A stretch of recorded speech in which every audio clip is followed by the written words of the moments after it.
oluyor diye sorabilirsiniz. Öncelikle bir sonraki programın parçası oluyorsunuz. Özel bir hissedarlar toplantısına davet ediliyorsunuz. Premiere Rotterdam'da Ocak ayında yahut da kendi şehrinizde de katılabilirsiniz buna. Web siteme eleştirileriniz var. Para konusunda harika fikirlerim var web sitemde. Buraya her yerine erişebilirsiniz. Yani ve ardından bu çantaya parayla ne yapılabileceğine dair önerilerinizi koyabilirsiniz. Yahut da bu geceden başlayarak hayatımı değiştirmek için bir takım önerileriniz, sorularınız varsa bunları yazıp koyabilirsiniz. Çok teşekkür ediyorum. Kim olduğunu anlatayım. Ahmet de ben de University of Alberta, Kanada'da doktoralarımızı yaptık. Rast da aynı okulda. Şu anda Çevre Kaynakları Yönetimi adlı bir şirkette kıdemli danışman ve çevre sosyoloğu olarak çalışıyorum. Konuşmasının başlığı tabandan demokratik değişim için dost ve düşman olarak Veblen'in efendisiz insanı. Thank you. Okay, thank you everybody. It's nice to be here. I want to give a very warm thank you to Ahmet and Olium and everyone else that helped organize this event. It's actually been just fantastic. You've hosted us not just to the great symposium, but also to some wonderful evenings of dinners and conversations. So really, really appreciate it. I think all of us here are going to have a lot to say later. Okay, so I'll just get right into it. And so my talk today is, I'm actually taking a leap of faith here, so please bear with me because this is usually not the area that I work in. I focus, as you probably heard, on the environmental side of life. I'm a consultant with a company in Calgary, Alberta, and I do impact assessments on development projects. I also teach at the University of Alberta on occasion, but for the most part I'm in the private sector. So I come with that background. And also, I'm a sociologist now, but I used to be a forester for several years, and I'm going to explain how that is influenced a little bit my understanding of Veblen before I jump into Veblen's, the topic of today. As Veblen's, I've looked at his approach to the masterless man as friend and foe for grassroots and democratic change. So, let's go ahead. I thought this was appropriate. I was thinking yesterday, listening to the wonderful background about the College of Engineers, Electrical Engineers in Turkey. And I thought to myself, well, it's interesting that we are here for the Veblen conference, invited on behalf of really a great interest in the engineering side of Veblen's thought and how it could contribute to some of the ongoing engineering challenges in Turkey. And I'll give a little bit of a background. When I first started my PhD, 2000, I didn't know much about sociology. In fact, I knew almost nothing. I had taken one introductory course years before, and here I'm starting a PhD program in environmental sociology. So I took a class in classical sociology. I went to the professor after the first lecture, realizing I was probably not going to pass. I'd never read Marx. I didn't know how to say Weber correctly. Durkheim had no idea who he was. And so he said, well, what's your background? And I said, well, I'm a forester. I've been a forester for a number of years. And he goes, that's interesting because there's this guy named Thorsten Veblen who wrote a book called Absentee Ownership, one of his last books. And in that book, there's a chapter on forestry. Why don't you think about doing your essay on Veblen? I said, okay, I'll go check it out. And I went to the library and I got the chapter, and the first page I opened up was this beautiful footnote about Veblen's thoughts on forestry. And he talks about waste in the forestry industry at the time, 100 years ago, and how technology was changing the utilization of forests. Better technology was improving waste and utilization of the forest. And I thought, hey, this is something I can relate to as a forester. If this is someone who understands so much about it, then it must be worth reading. So I just want to read this little quote from this footnote, which really attracted me to Veblen 10 years ago. He says in absentee ownership, there has been an increasing endeavor to turn byproducts and waste products to account, and more economic methods and appliances have come into use. The latter point is illustrated by the gradual introduction of the gang saw, and presently the band saw, in place of the circular saw in the sawmills, which turned the saw logs into lumber. So if you look at the picture, the band saw on the left side is, if you haven't seen one before, but it's that narrow band with very small serrations that actually cuts much cleaner the tree. The circular saw is more efficient, though, as Veblen saw it, but it takes out more of the gap of the tree, and that could be more potential waste. It's called kerf. He goes, the circular saw is an American invention, at least in respect of its larger use and as a standard appliance for reducing saw logs to lumber. In this larger use, in the use of these circular saws of large diameter, the unavoidable waste of material is larger than the corresponding waste involved in the use of the gang saw, largely by something more than 100%. But the circular saw is expedient, and it does not require so extensive or so massive an equipment, at the same time that it and its equipment are more readily portable. So here he's talking about a saw that can be moved around in the forest and actually be much, have a better utilization. And then he says, as long as the waste of material has little or no commercial value, then the circular saw is preferred.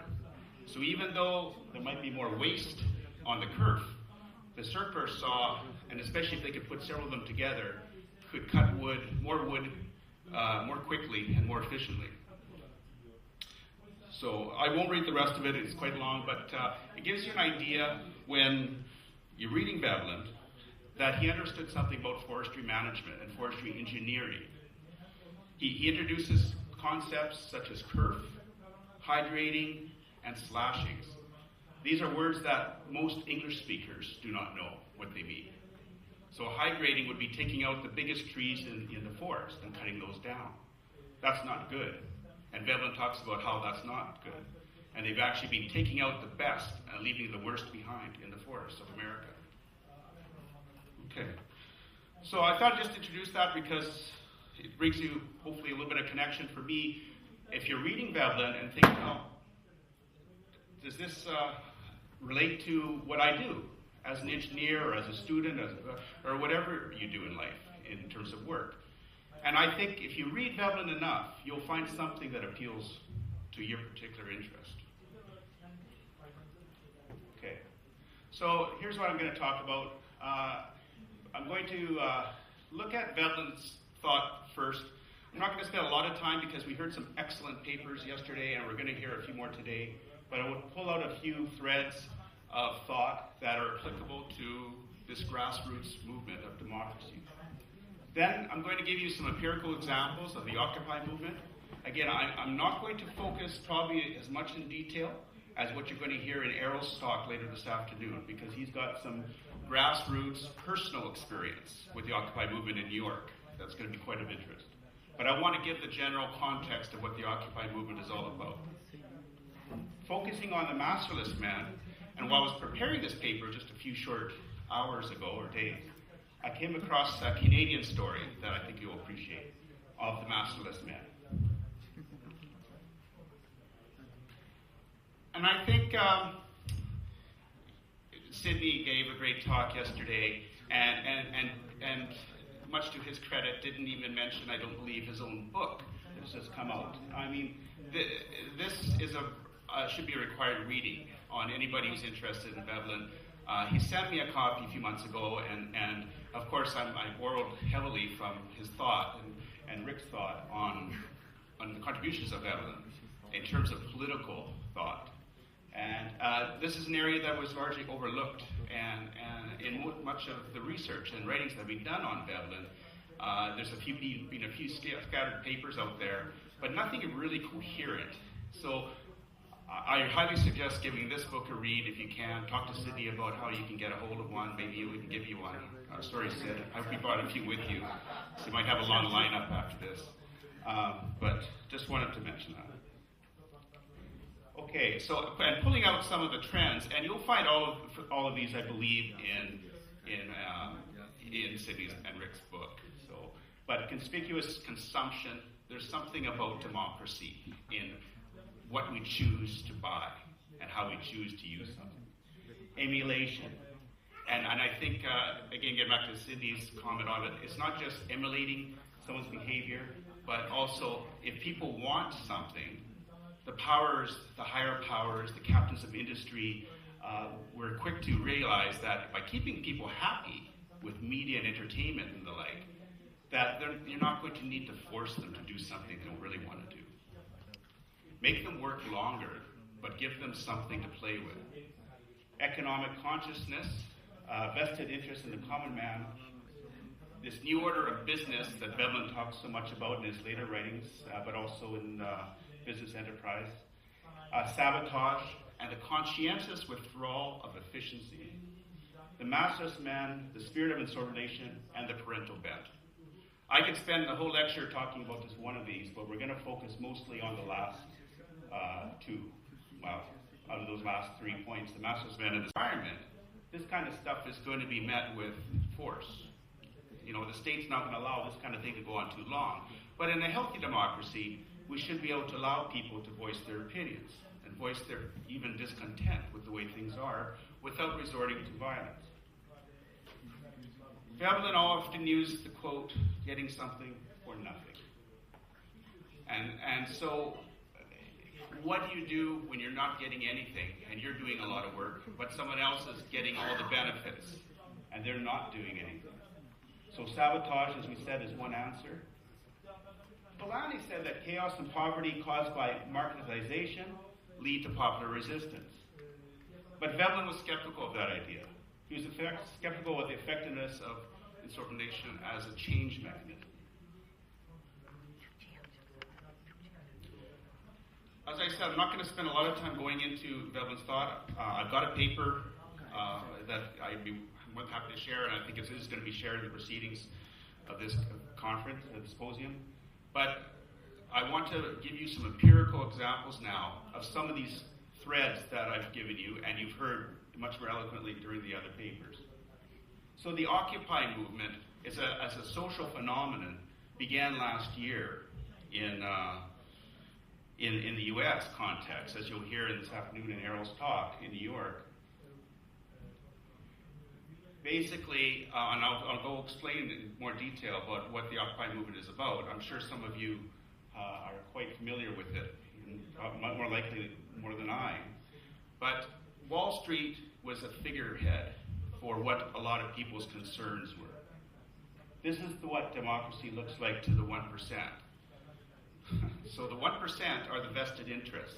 The 99% are the rest of us. The common person out there in the street.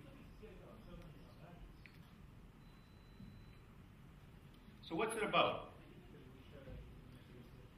Bank foreclosures. You know, the subprime mortgage crisis that we heard in Bill's talk yesterday, and Michael's as well. Foreclosures on homes, especially in the U.S., but I think we've seen this internationally. There's been market problems throughout the world.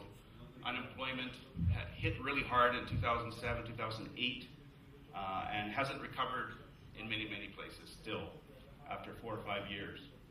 People feel like they've lost what Bill Freudenberg, well-known world sociologist, said was the locus of control, the loss of control over one's destiny.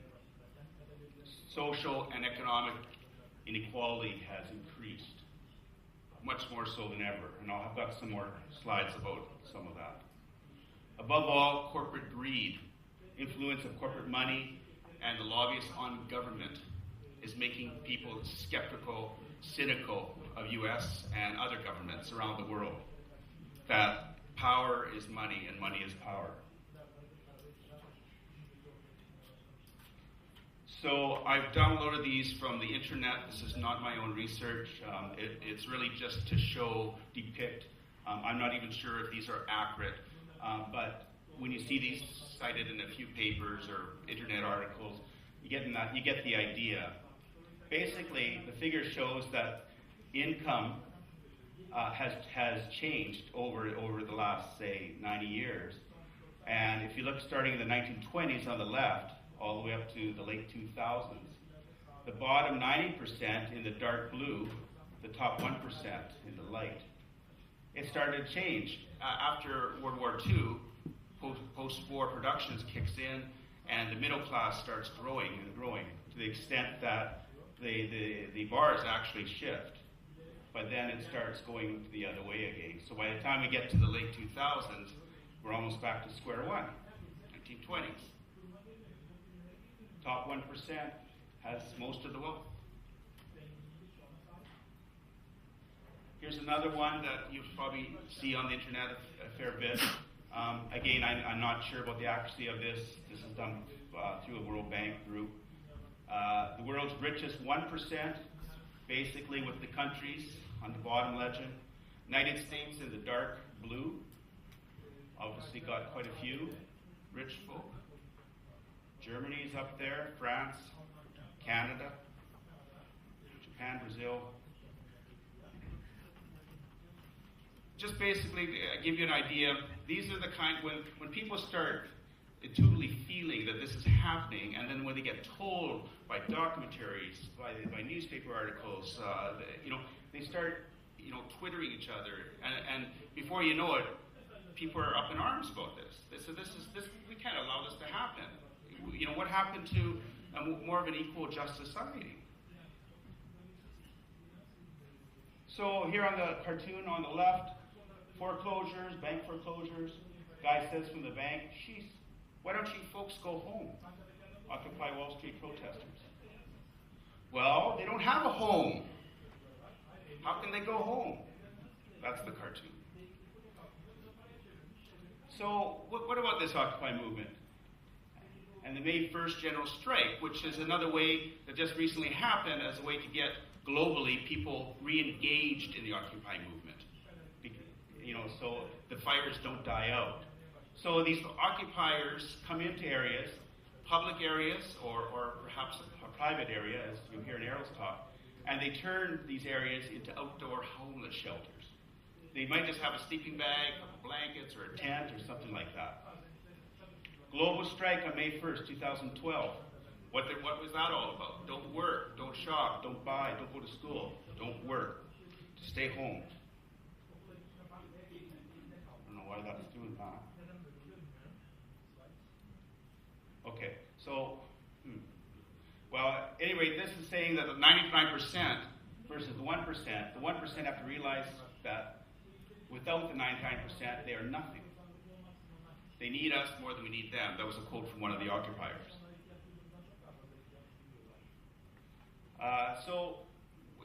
Some people that have done research on this say that it was inspired by the Arab Spring movement. Adbusters, it's a group out of Vancouver, also had a say in this. Basically sent out an email last year and said, "Hey, you guys, here's a good idea. Why don't we occupy Wall Street?"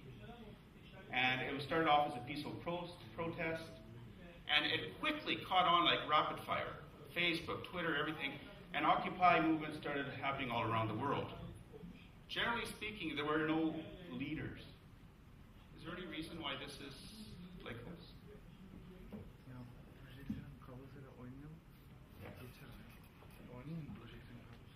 Projector? Okay. All right. So occupiers come from all walks of life. They're liberals. They're unemployed. They're employed. They have different ages, different religions. Chicago, Roosevelt University in Chicago now has a course called Occupy Everywhere. So you can actually learn about how to be an occupier, maybe. Some people say this isn't right, that there's actually not as much diversity into these things as you think, but I'm not going to go into that. There's been criticism, obviously, of this from the web vested interests. One presidential candidate last year or this year said, "Don't blame Wall Street. Don't blame the big banks. If you don't have a job and you're not rich, blame yourself." All right. Mitt Romney called the protest dangerous and class warfare, and a few other things I wouldn't put on here. Eric Cantor characterized movements as growing mobs. So obviously, You know, the big guns are out hitting here. And then people are saying these guys are messy. They get in there, they defecate everywhere, they leave their garbage, you know. They're a mess. They're unsightly. So, the U.S. financial collapse is also kind of messy. That's the cartoon. Okay, you have to look at this one. I really like this. Poli-Sci 101. One of the following leads to actual political change. Glib placards, occupying parks, brilliant street theater, like the one we had last night, spirited marching, furious drumming, voting your people into positions of power. What do you think? We're the Tea Party? I like that. Okay. This leads into another, actually I have Errol to thank for this one. He said, why don't you also introduce the Quebec situation? And not just talk about the Occupy movement, because this is really tying into it. The Quebec situation has been going on for months. It started in February.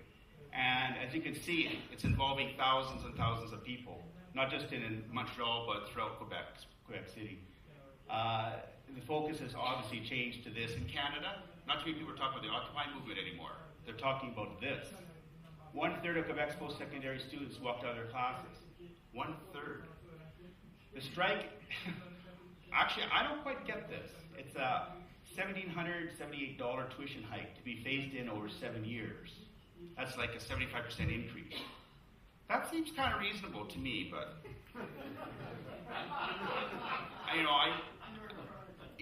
I'm sympathetic, but at the same time, if it was 50,000, I don't know. Yeah. Any rate, this actually, I guess Quebec students are tough. Hey, you're going to increase my tuition. I don't care if it's $1,000 or $10,000. We're going to protest. 57 nightly protests since February. They've been using street theaters, nudity. Oh, I was going to put some interesting photos on for you, but I thought I better not because I might get censored. Hot banging, da da da. I mean, they're doing everything. They're inventing their own style of protesting. Lots of arrests. There's been a couple people hurt. One guy lost his eye. More than 165,000 students have refused to attend class. So, Quebec strike still going on here. Quebec government's not very happy. They say, hey, okay, let's not make it so high. We'll tell you what, we'll take $50 off a year off that tuition. How's that? And they say, no, back on the street. And then it starts all over again. So, May 22nd strike. 100 days now, pretty well every night on strike. 300,000, 400,000 people involved, about almost a quarter of Montreal's whole population. Oh, and horrors to the vested interests. Montreal Grand Prix was canceled on opening day.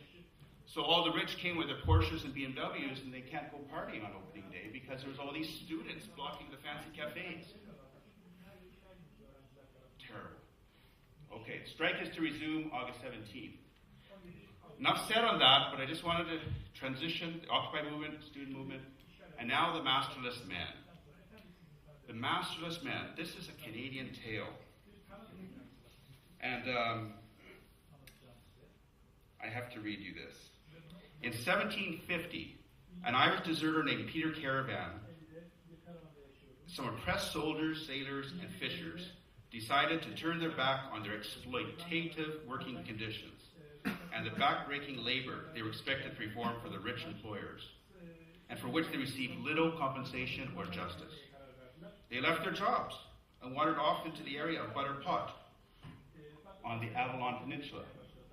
So this is where I get to use Serge's, I'm not prepared for it, little pointer. So Newfoundland and Labrador here, so the eastern coast, Avalon Peninsula right here. So this is Labrador and Newfoundland. And Avalon is just this little jut of land right here. You can see it. This is actually one of Canada's poor areas still. So these guys left their jobs and they hid out in the barren lands, this area called Butterpot. All right. They established themselves an occupy camp, or in the terminology of the day, they were an outlaw society. And then they named themselves. If you're going to be a really cool Occupy group, you got to have a cool name. So they call themselves the Society of Masterless Men. Now this is pre-Veblen, so quite impressive. They formed their own free camps, survived by hunting and fishing, living off the land, as well as trading with local communities. As their numbers grew, so too did the alarm of the authorities.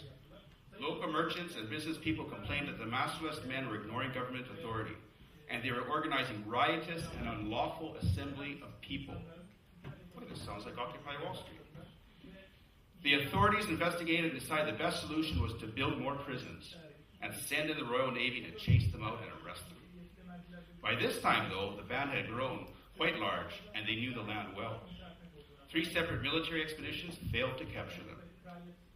The band is credited also with having built the first roads on the island, both in order to move around the wilderness quickly, as well as to serve as decoys to confuse the authorities. For the next 50 to 100 years, the masterless men roamed the hills of Butterpot, eventually became absorbed into local communities and outports.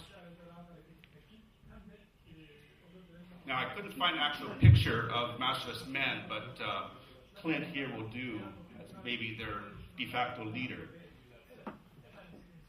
So I talked about that. Their values, some of their values, people that know this legend or real story still talk about, these are the kind of values that make up the people of that part of Canada. Independence, self-reliance, willingness to challenge injustice. These sound like masterless men that Veblen was talking about. And they also sound like some of the same qualities that the occupiers are demonstrating. So in conclusion, our masterless men and the spirit of insubordination and some of the other concepts that Veblen talked about, can we consider these as building blocks for some sort of grassroots democratic change? Can we learn some lessons from some of the concepts that Veblen has introduced to us in his various works? He might not have been calling for renewed democratic institutions with sort of a kinder corporate face. But I'm a practical guy, and I like to look at Veblen in terms of what he might offer today's society. What can we learn from Veblen?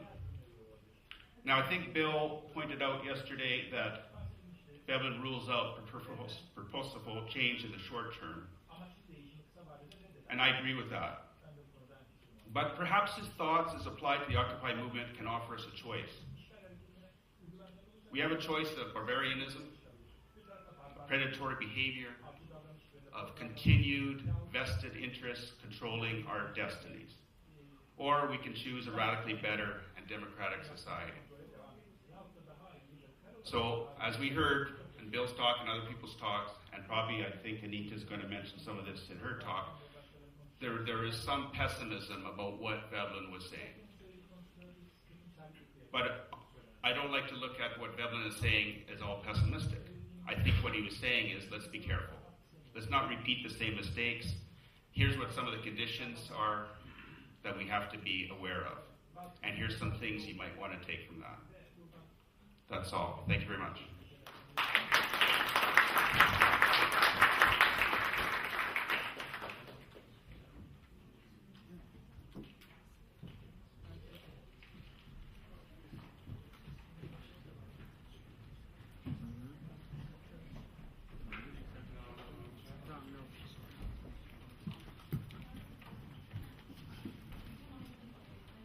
Şimdi sırada bir değişiklik oluyor. Teknik problemler nedeniyle fikir değiştirmişler. Değişiklik yokmuş yani.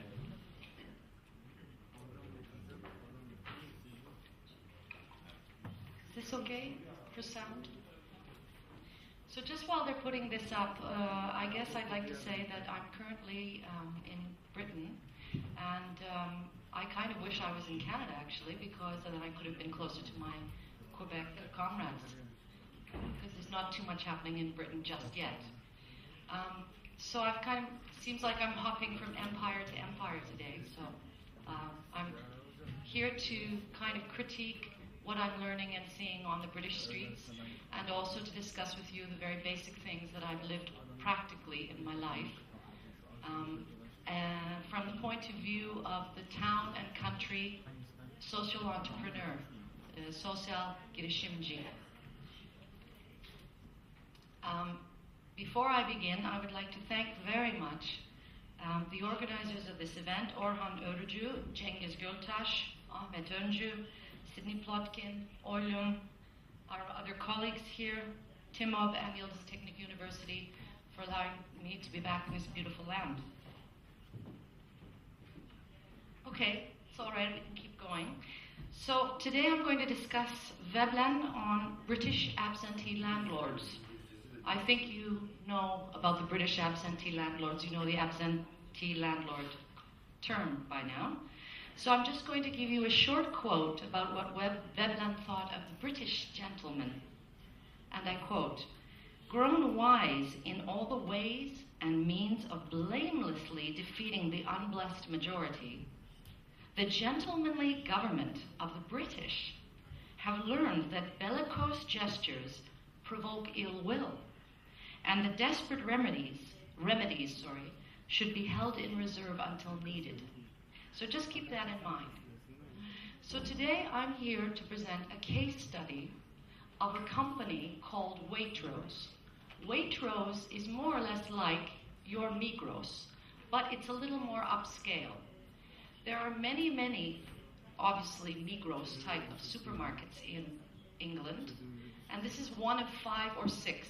So they're all competing against each other. So they all have to use sabotage to outdo the other. And Waitrose is the food part of the business. There is also a kind of, let's say, Boyner, or what's called John Lewis department store chain. So they're all under the same roof. So imagine merging Boyner and Migros all as one, okay? That's the corporation I'm going to explain to you today. And we're going to learn the tactics of how the common man always seems to be defeated. Okay.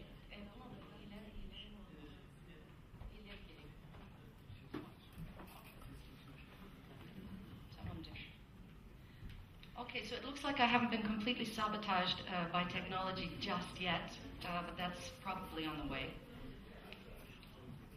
Okay, so Waitrose and the common man, sabotage with a smile.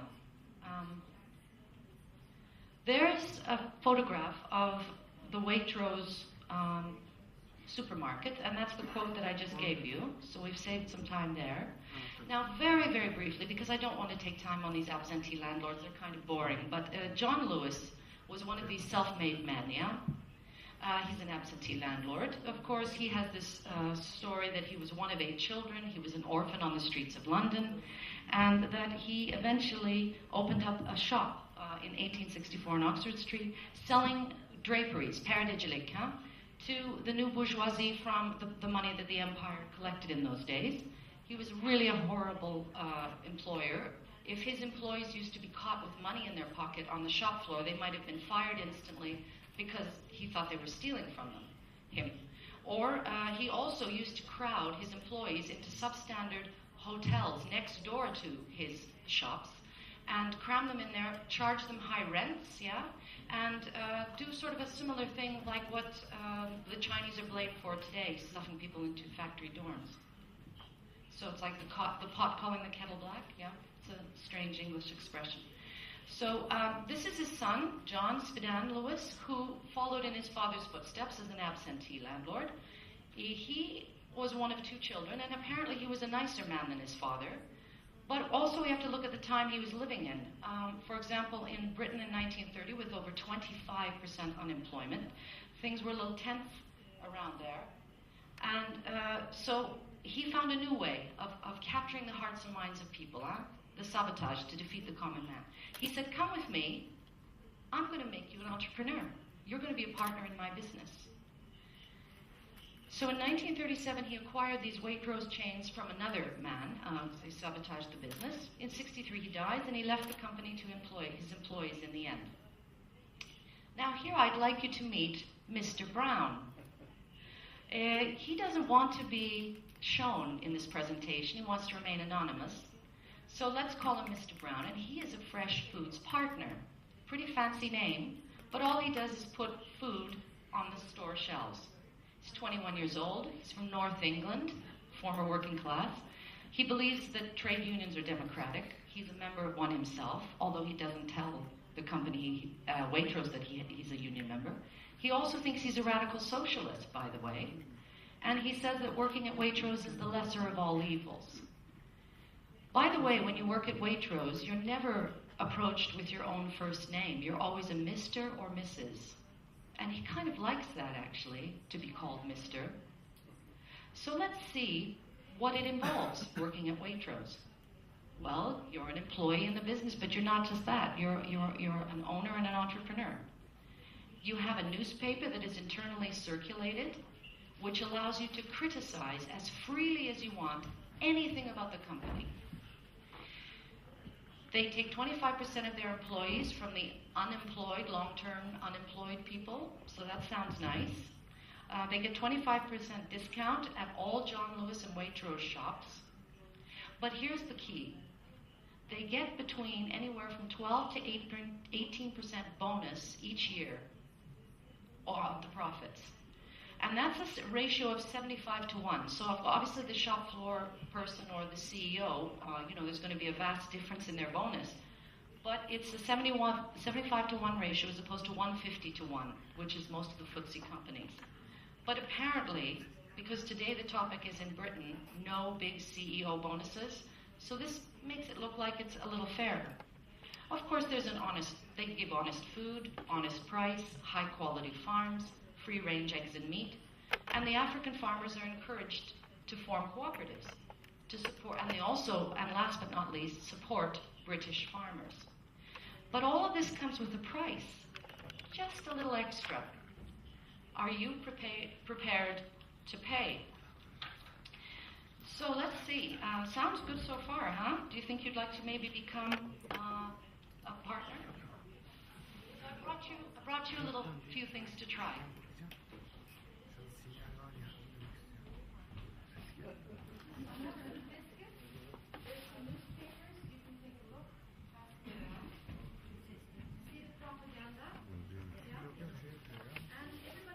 Şey dağıtıyor ya.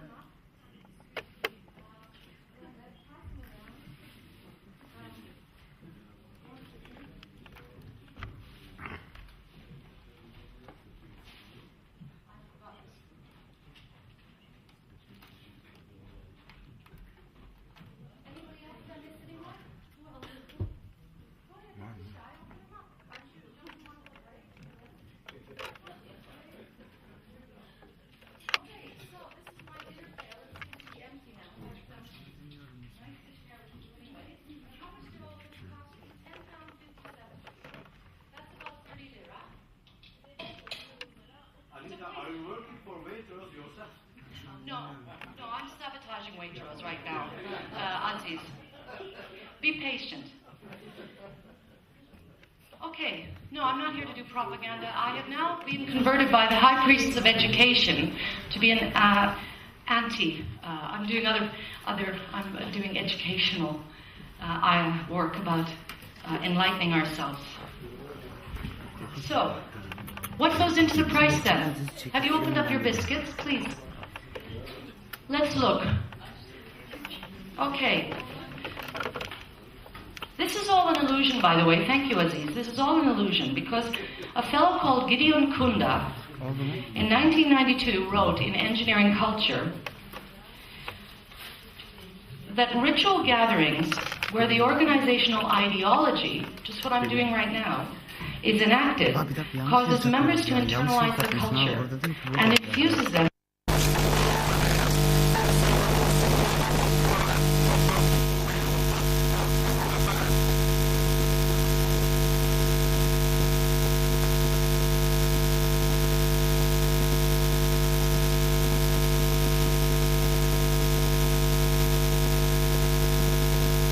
Yapabilirsiniz. Bir şeyi yapmak zorundaysanız bunu kültür arasıyla yapın. Burada insanları eğitmek, onların haberi olmadan ancak eğitim dinle olabilir. Ve hiçbir zaman bu eğitim nasıl aldıklarını anlamazlar bile eğer onları din aracılığıyla eğitirseniz. Ve şimdi buradaki Price'ye bakacak olursak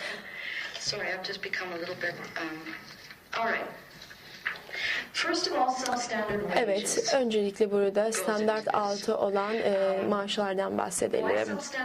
Niçin standart altı maaşlar diyorum? Buradaki Mr. Brown'la ben konuştuğum zaman biraz önce resmisiz olan şahsiyet demişti ki yaklaşık olarak 21 lira. Ama bu Londra'da şu anda yaşamın saatlik 9 pound.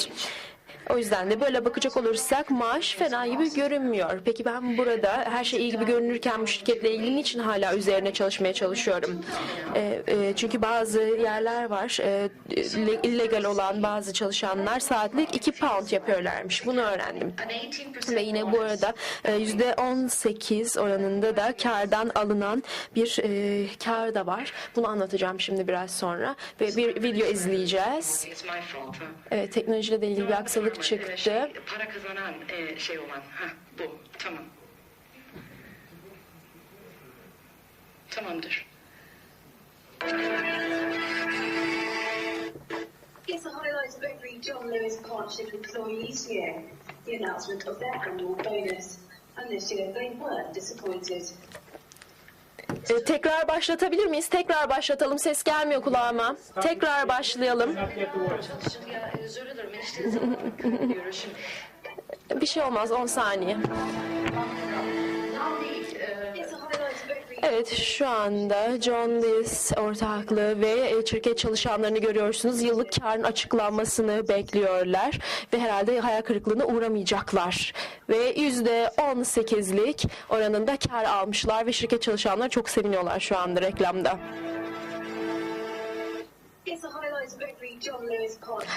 John Lewis şirket çalışanları bir aradalar ve yıllık karın açıklanmasını bekliyorlar. Çünkü onlar da bu şirketin ortakları, hissedarları. Kardan aldıkları için. They're just yelling and screaming. And the employee-owned business will take home an extra 18% of their salary. This refers to about 2 months' pay. Tamam, kes. Okay. So you got the point. Evet, burada anladık zaten ne olduğunu. Buradaki insanlar aslında kültür mühendisleri %18'lik bonus aldılar ve bununla ilgili delicesine seviniyorlar. Ama dışarıda bu John Lewis'in tam dışında protesto yapanlar var. Bu kişiler temizleyiciler ve bu kişiler Watras'ın aslında çalışanları gibi görmüyorlar. Çünkü bir taşeron firmadan gelmişler. Ve onlar da burada protesto yapıyorlar ve sabotaj yapıyorlar aslında. Ve burada Liolink adı verilen bir kadın var.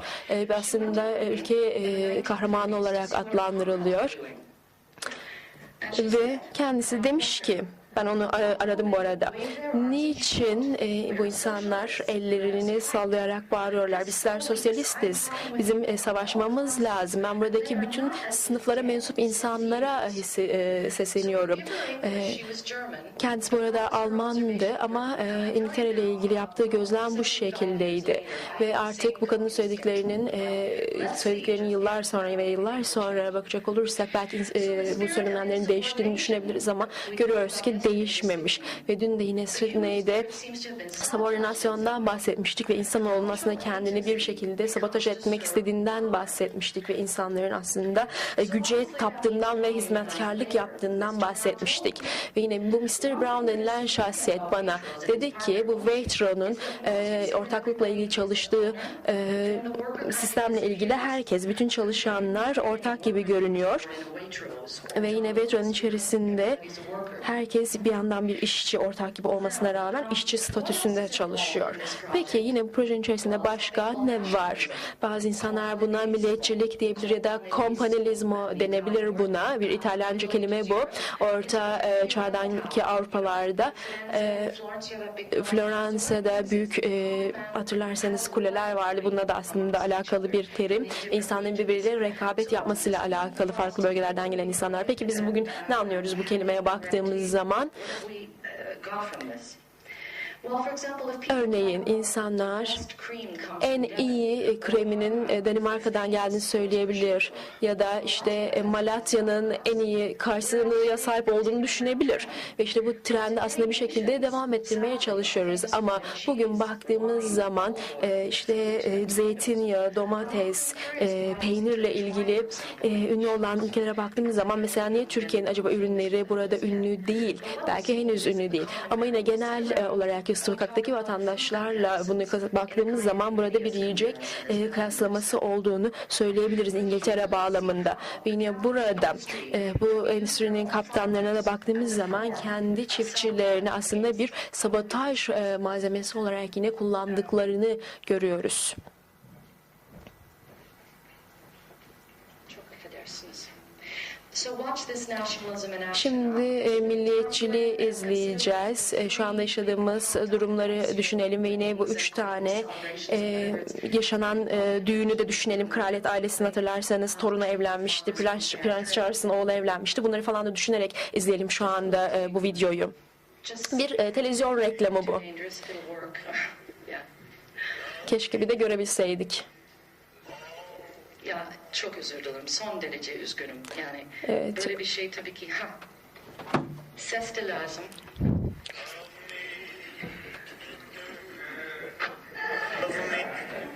No, it's love me tender, love me true, all my dreams fulfilled, for my darling, I love you. Da-da. Okay.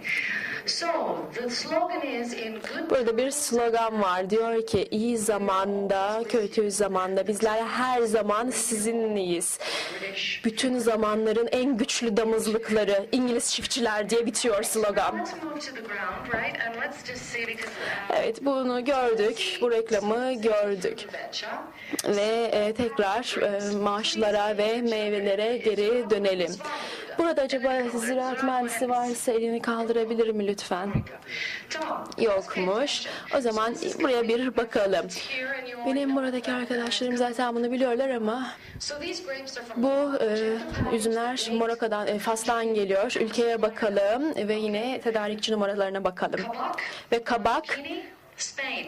İspanya'dan gelmiş. Boyutuna bakalım. Santimetresi bile yazılmış. 14 ila 20 santimetre içerisinde. Where do you think this produce comes from? Acaba bu ürünler nereden gelmiş olabilir? Hangi ülke olabilir ekranda gördüğünüz? Kimse tahmin etmek istemiyor mu? Afrika'dan gelmiş, Zambiya'dan gelmiş. We'll need that later on. Bunları hatırlamaya çalışalım. Ve bu kirazlar yarı fiyatına Türkiye'den. There's a lot of your dried fruit and nuts. Birçok kuru meyve bu arada Türkiye'den geliyor. It seems like you are the fourth. Ama Türkiye şu anda dünyadaki 4. en büyük domates üreticisi olarak gibi görünüyor ve ben buraya geldiğimde adeta evde gibi geldim çünkü domateslerin tadı çok güzeldi ama bir yandan bu zaman çok eskilerdeydi çünkü o zamanlar domateslerin tadı değişmemişti. Evet, ekranda yine bir domates görüyorsunuz. And so I looked at it and I Ve biraz daha baktım buna ve gördüm ki burada da yine bir tedarik numarası var ve yanıldım. I fooled. ve fark ettim ki burada yine bir yanlışlık olmuş. Burada Chris Wall yazıyor çünkü. Ardından da bu Chris Wall'un kim olduğunu araştırdım ve gördüm ki Eric Wall. Eric Wall da Chris Wall'un babası ve bunların büyük bir şirketleri var.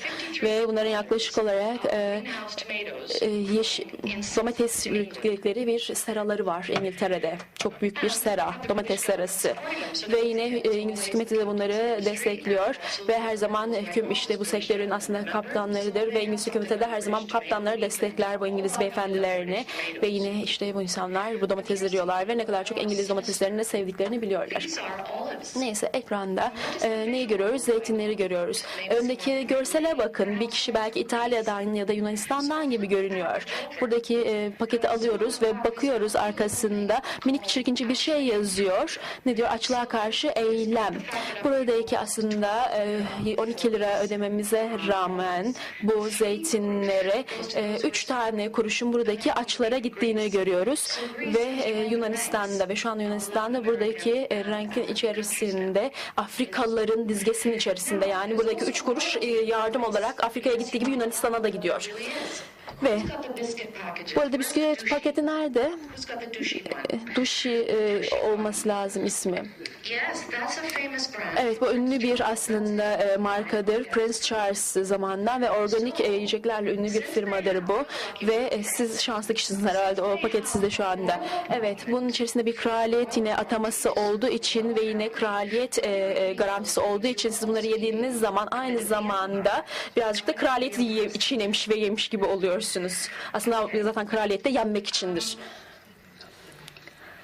Waste and inefficiency. Buradaki verimlilikteki atıklara bakacak olursak eğer burada 3000 tane test yapıldığını düşünecek olursak Just the competition. ve yine binlerce yine laboratuvar çalışmasının yapıldığına bakacak olursak Mr. Brown bana dedi ki birçok şey atık olarak çöp kutularının içerisine gidiyor.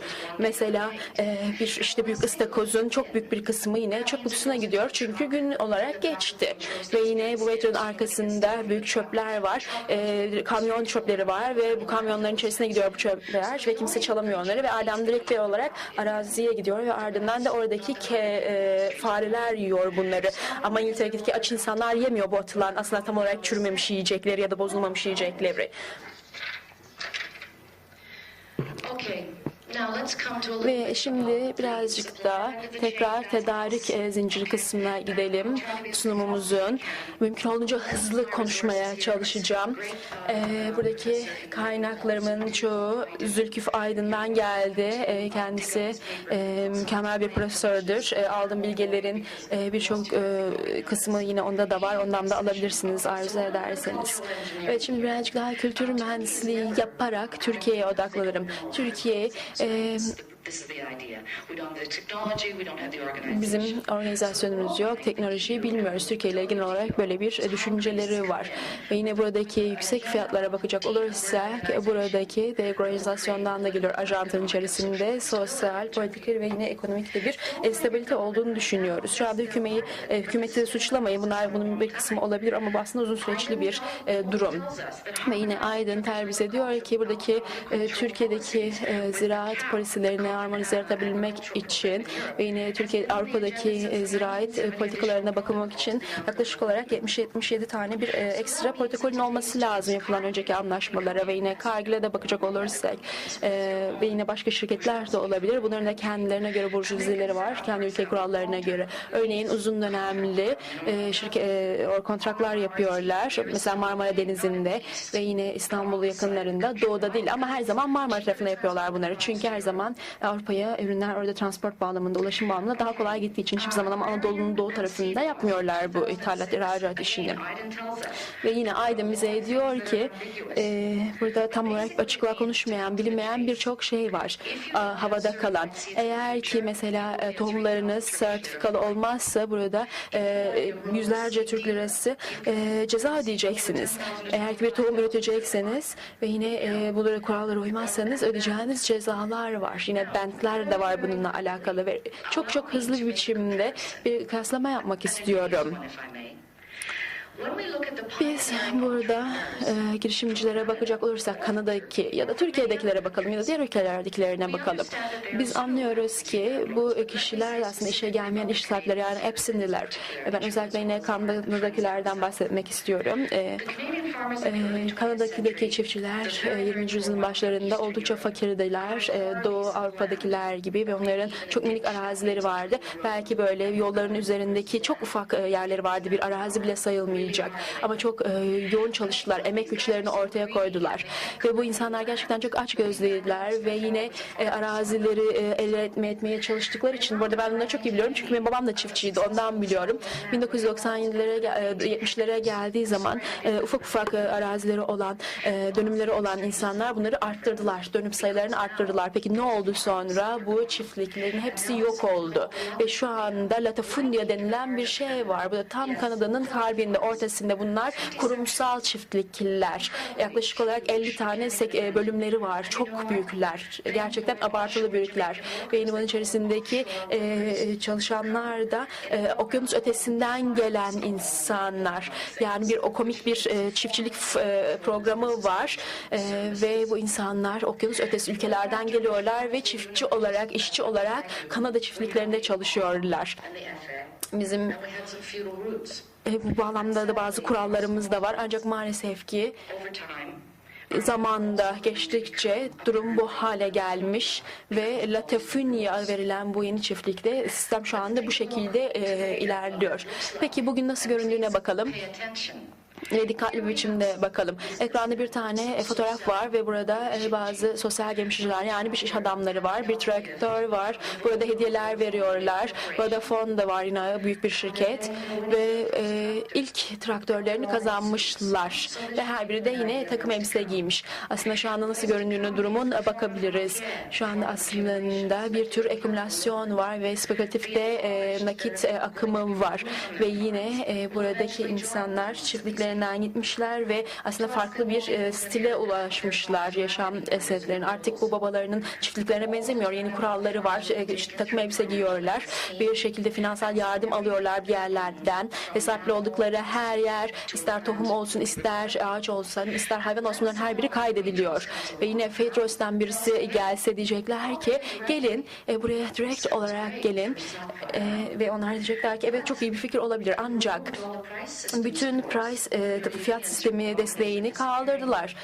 Buradaki sistem değişti. Aynı işte Kanada'daki Veblen'da yaşananlar gibi, Stephen Harper'da yaşananlar gibi 2 sene evvel ve ardından da aslında aynı botun geminin içerisinde gibi de görünüyoruz diyebiliriz. Ve işte yine burada kraliçe de hiçbir şekilde kendi topraklarına, arazilerine para ödemiyor ve yine İngiltere'de mükemmel ziraat yapan araziler var ama bunu yapmıyorlar çünkü bir şekilde arazileri kontrol etmeleri lazım ve yine kraliçenin de daha fazla para kazanması için bunlar işletilmiyor ve bunun yerine bazı ziraat programlar yapılıyor ve yine ürünlerin görünüşü vesairesi de uygun değilse standartları bunlar kabul edilmiyor. Mesela buradaki E. coli'yi düşünelim ve salatalık olayını düşünelim. Acaba sizce bir sabotaj değil miydi yaşanan salatalık olayı? Korumacılık, aşırı korumacılık aslında herhalde son durumdu. Ekranda bir kadın görüyorsunuz. Sempozyumu Maya, kendisi genç bir Zambiyalı ekonomist. Kendisinin bir Keynesian olduğuna inanıyor ve yeni bir kitap yazdı. Winner Take All verilen ve diyor ki Çin'in bütün kaynakları alması ve bunun dünya için de manaya geleceği. Ve yine buradaki Afrika'nın gelişmesi konusunda ve yine Afrika'daki arazilerin hiçbir zaman düzgün şekilde aslında bu ziraat işlemlerinden geçmediğinden bahsediyor. Ve bu yüzden aslında Afrikalıların kendi borçlarını ödeyemediğini söylüyor. Ama bir yandan da Afrika bölgesinde devam eden 23 tane iç savaşa da bakacak olursak aslında burada herhalde bahsedilen avcı medeniyet kültüründen de kurtulamayacağından yine bahsediyor. Veblen de bize diyor ki ortak sahiplik, kurumsal bir biçime haline gelen ortak sahibiyet her zaman aslında öyle bir sahibiyettir ki ortak bir biçimde kurumsallaştırılmıştır. Aynı zamanda kaçınılmaz bir biçimde de absenti sahipliğidir. Yani işe gelmeyen iş sahiplerinin sahipliğidir.